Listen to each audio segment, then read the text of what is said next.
The open-source computer vision library, OpenCV, is your best friend when it comes to images and videos. It offers great efficient solutions to common image problems such as face detection and object detection. Or as we can see below, edge detection, the process of detecting various lines inside an image. If you are planning to work with images in data science, this library is a must. OpenCV gathered a massive 56,000 stars on GitHub and made working with image data several x faster and easier for me.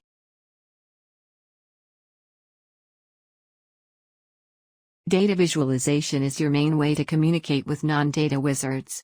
If you think about it, even apps are merely a way to visualize various data interactions behind the scene.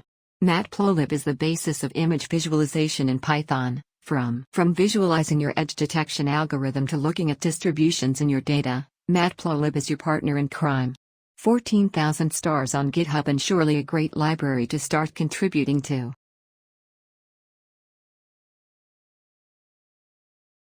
Given that we are talking about Python packages, we have to take a moment to talk about their master pip. Without it, you can't install any of the others. Its only purpose is to install packages from the Python package index or places such as GitHub. But you can also use it to install your own custom-built packages. 7,400 stars just don't reflect how important it is for the Python community.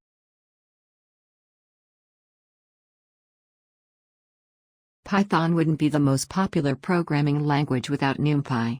It is the foundation of all data science and machine learning packages, an essential package for all math-intensive computations with Python. All that nasty linear algebra and fancy math you learned in university are basically handled by Numpy in a very efficient way. Its syntax style can be seen in many of the important data libraries.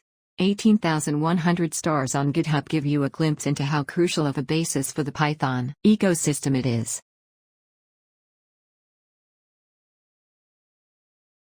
Built mostly on Numpy, it is the heart of all data science you can ever do with Python. Import Pandas as PD is the first line of code I type in the morning, and it is much more than Excel on steroids. Its declared goal is to become the most powerful open-source data tool available in any language, and I think they are more than halfway there. While it often is not the fastest tool, there are many sub-tools to speed it up such as Dask, Swifter, Koalas, and others that build on their syntax and ease of use to make it also useful for big data projects. 30,900 stars on GitHub, truly the starting point for any aspiring data wizard.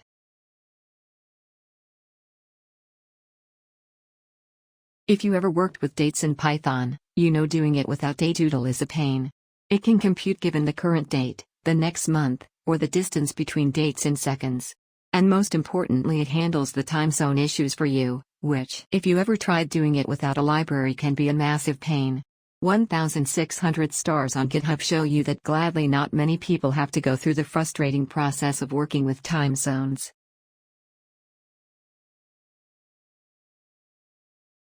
If machine learning is your passion, the scikit-learn project got you covered. The best place to get started and also the first place to look for any algorithm that you could possibly want to use for your predictions. It also features tons of handy evaluation methods and training helpers, such as grid search. Whatever predictions you are trying to get out of your data, scikit-learn, as it is often aliased, will help you do it more efficiently.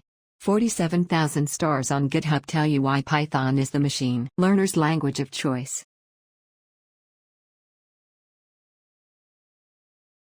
This is kind of confusing, but there is a SciPy library and there is a SciPy stack. Most of the libraries and packages I wrote about in this article are part of the SciPy stack, for scientific computing in Python. This includes Numpy, Matplotlib, IPython, and Pandas. Just like Numpy, you most probably won't use SciPy itself, but the above-mentioned scikit-learn library heavily relies on it. SciPy provides the core mathematical methods to do the complex machine learning processes. Again, somewhat strange that it has only around 8,500 stars on GitHub.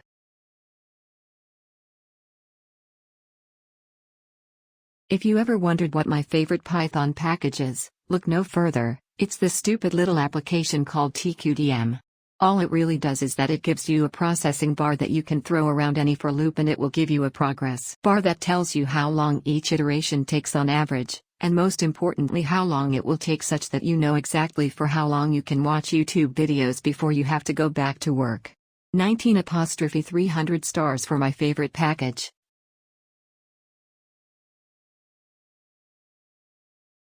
The most popular deep learning framework and really what made Python what it is today. Tensorflow is an entire end-to-end open-source machine learning platform that includes many more packages and tools such as TensorBoard, Colab, and the What-If tool. Chosen by many of the world-leading companies for their deep learning needs, TensorFlow is with a staggering 159,000 stars on GitHub the most popular Python package of all time. It is used for various deep learning use cases by companies such as Coca-Cola, Twitter, Intel, and its creator Google.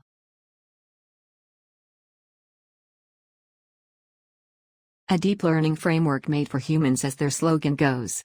It made rapidly developing new neural networks a thing. I remember before Keras it was quite the effort to write even a simple sequential model. It is based on top of TensorFlow and really the way developers start when they first try around with a new architecture for their model. It reduced the entry barrier for starting to program neural networks by so much that most high school students could do it by now.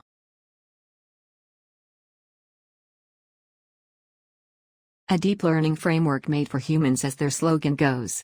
It made rapidly developing new neural networks a thing. I remember before Keras it was quite the effort to write even a simple sequential model.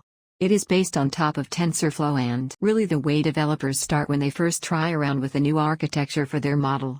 It reduced the entry barrier for starting to program neural networks by so much that most high school students could do it by now.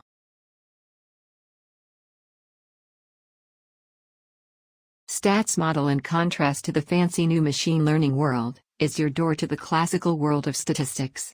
It contains many helpful statistical evaluations and tests. In contrast, these tend to be a lot more stable and surely something any data scientist should use every now and then. 6,600 stars. Probably more feedback on the coolness of deep learning versus classical statistics.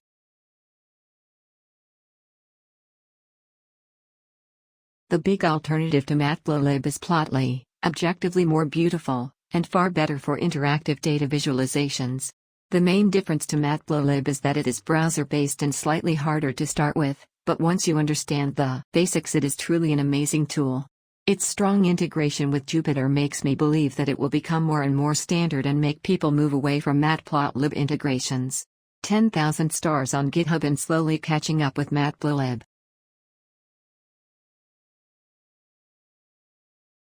Short for the Natural Language Toolkit is your best friend when you are trying to make sense of any text. It contains extensive algorithms for various grammatical transformations such as stemming and incredible lists of symbols that you might want to remove before processing text in your models, such as dots and stopping words. It will also detect what is most likely a sentence and what is not, to correct grammatical errors made by the writers of your dataset.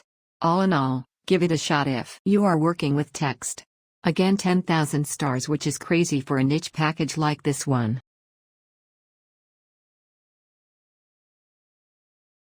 If you ever tried doing data science without data, I assume you realize that is rather pointless. Luckily, the internet contains information about almost everything. But sometimes it's not stored in a nice CSV-like format and you first have to go out into the wild and gather it. This is exactly where Scrappy can help you by making it easy to crawl websites around the globe using a few lines of code. Next time you have an idea where no one pre-gathered the dataset for you, be sure to check out this 41,000 star project.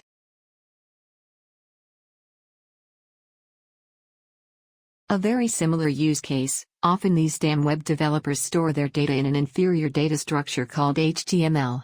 To make use of that nested craziness, beautiful soup has been created. It helps you extract various aspects of the HTML such as titles and tags, and lets you iterate them like normal dictionaries. It helped me in several little projects where I was interested in user comments on websites that do not offer an open API.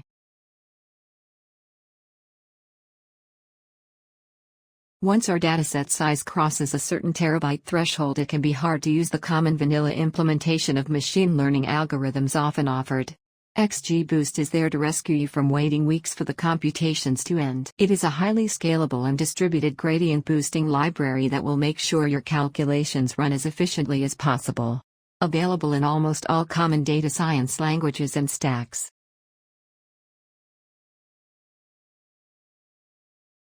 Data engineering is part of every data science workflow, and if you ever tried to process billions of data points, you know that your conventional for loop will only get you this far. PySpark is the Python implementation of the very popular Apache Spark data processing engine. It is like Pandas but built with distributed computing in mind from the very beginning. If you ever get the feeling that you can't process your data fast enough to keep track, this surely is exactly what you need. They also started focusing on massive parallel machine learning for your very big data use cases. 30,000 stars on GitHub make it one of the most popular data processing tools out there. Erlib3 is a powerful, user-friendly HTTP client for Python. If you are trying to do anything with the internet in Python, this or something that builds on it is a must. API crawlers and connection to various external data sources included. 2,800 stars on GitHub. Don't lie.